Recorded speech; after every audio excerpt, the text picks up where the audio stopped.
نام کتاب خاموشی کی آواز، مصنفہ بلاوٹسکی، اردو ترجمہ تاج بہادر تاج۔ پہلا ٹکڑا۔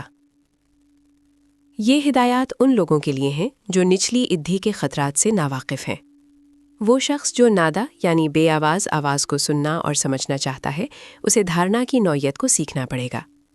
محسوس ہونے والی چیزوں یعنی حسی اشیاء سے بے پرواہ ہو کر طالب علم کو چاہیے کہ وہ حواس کے راجا یعنی بادشاہ یعنی فکر پیدا کرنے والے، سوچیں بنانے والے کو تلاش کرے، وہی جو فریب یعنی دھوکہ وہم کو جگاتا ہے۔ ذہن ہی حقیقت کا سب سے بڑا قاتل ہے۔ چیلے یعنی شاگرد کو چاہیے کہ وہ اس قاتل کا قتل کر دے۔ جب خود اس کی یعنی شاگرد کی اپنی ہی صورت غیر حقیقی لگنے لگے، بالکل اسی طرح جیسے جاگنے پر وہ تمام صورتیں غیر حقیقی لگتی ہیں جو اس نے خواب میں دیکھی تھیں۔ جب وہ کثیر یعنی بہت سی آوازوں کو سننا چھوڑ دیتا ہے، تب وہ واحد کو پہچان سکتا ہے، یعنی اندرونی آواز جو بیرونی آوازوں کو ختم کر دیتی ہے۔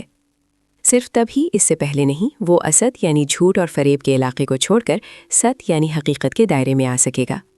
اس سے پہلے کہ روح دیکھ سکے، اندرونی ہم آہنگی کا حصول ضروری ہے اور جسمانی آنکھوں کو ہر طرح کے فریب یعنی وہم کے لیے اندھا کرنا ہوگا۔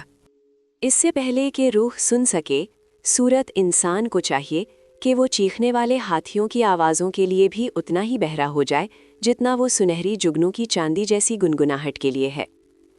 اس سے پہلے کہ روح سمجھ سکے اور یاد رکھ سکے، اسے خاموش کلام کرنے والے سے اسی طرح متحد ہونا پڑے گا جیسے وہ سورج جسے مٹی سے بنایا جاتا ہے پہلے کمہار کے ذہن سے متحد ہوتی ہے، کیونکہ تب روح سنے گی اور یاد رکھے گی، اور پھر اندرونی کان سے خاموشی کی آواز کلام کرے گی اور کہے گی۔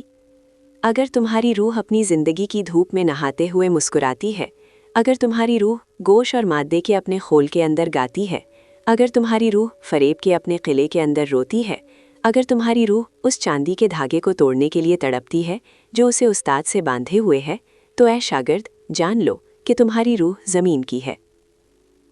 جب دنیا کے ہنگامے پر تمہاری نوخیز روح کان دھرتی ہے، جب عظیم فریب کی گرجدار آواز پر تمہاری روح جواب دیتی ہے، جب درد کے گرم آنسوؤں کو دیکھ کر ڈر جاتی ہے، جب تکلیف کی چیخوں سے بحری ہو کر تمہاری روح ایک شرمیلے کچھوے کی طرح انا کے خول میں سمٹ جاتی ہے، تو اے شاگرد، اس کے خاموش خدا سے جان لو کہ تمہاری روح ایک غیر لائق عبادت گاہ ہے۔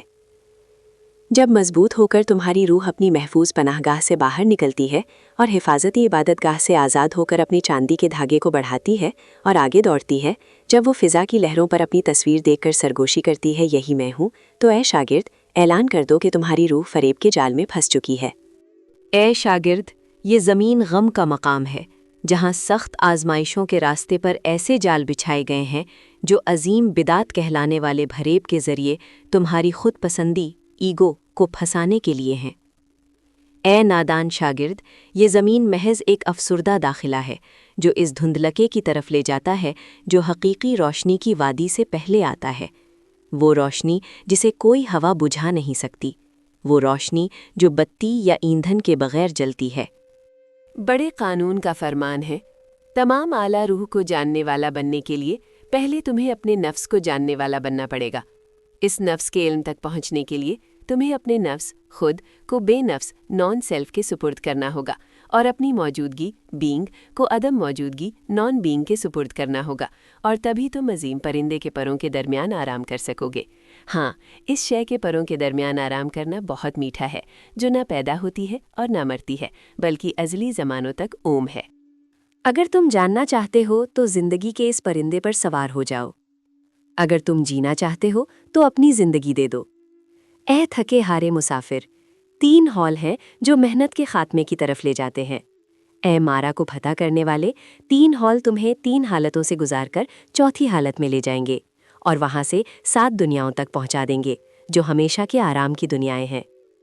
اگر تم ان کے نام جاننا چاہتے ہو تو سنو اور یاد رکھو۔ پہلے ہال کا نام جہالت ہے، اودیا۔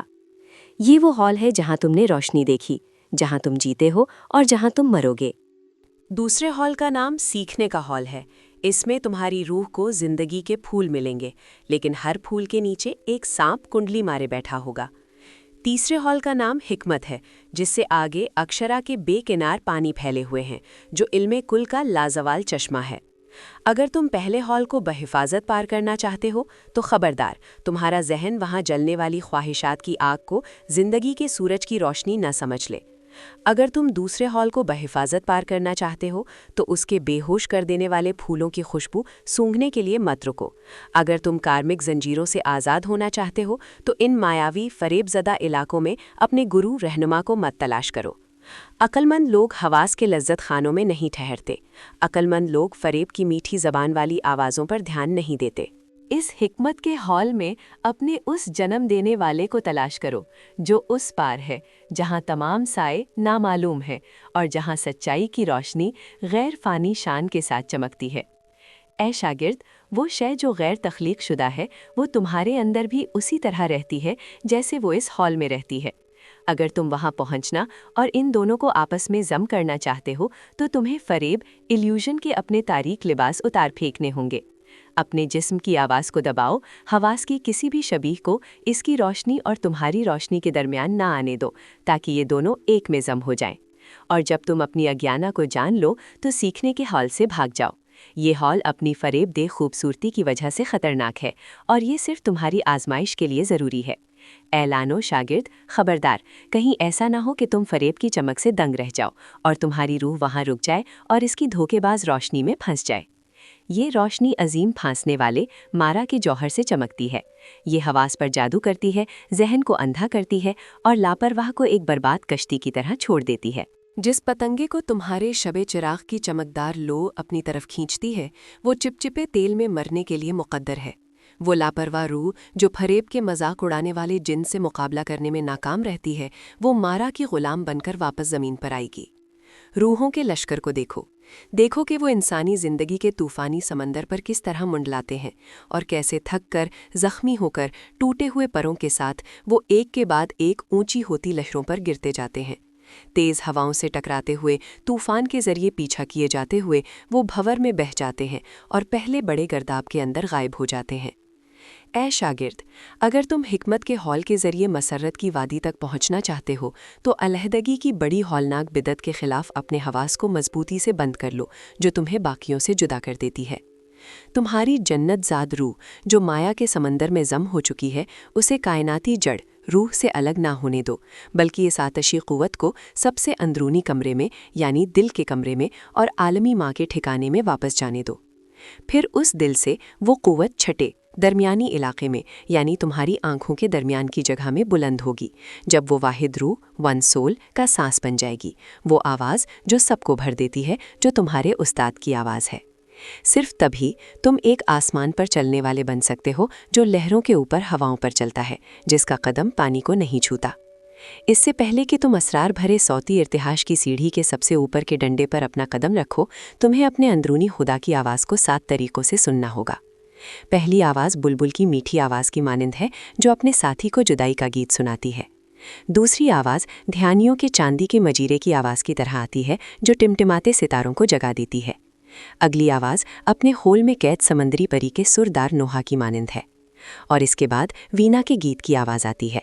پانچویں آواز بانس کی بانسری کی طرح تمہارے کان میں گونجتی ہے، اس کے بعد یہ بغل کی آواز میں بدل جاتی ہے۔ آخری آواز گرج کے بادلوں کی مدھم گڑگڑاہٹ کی طرح تھرتھراتی ہے۔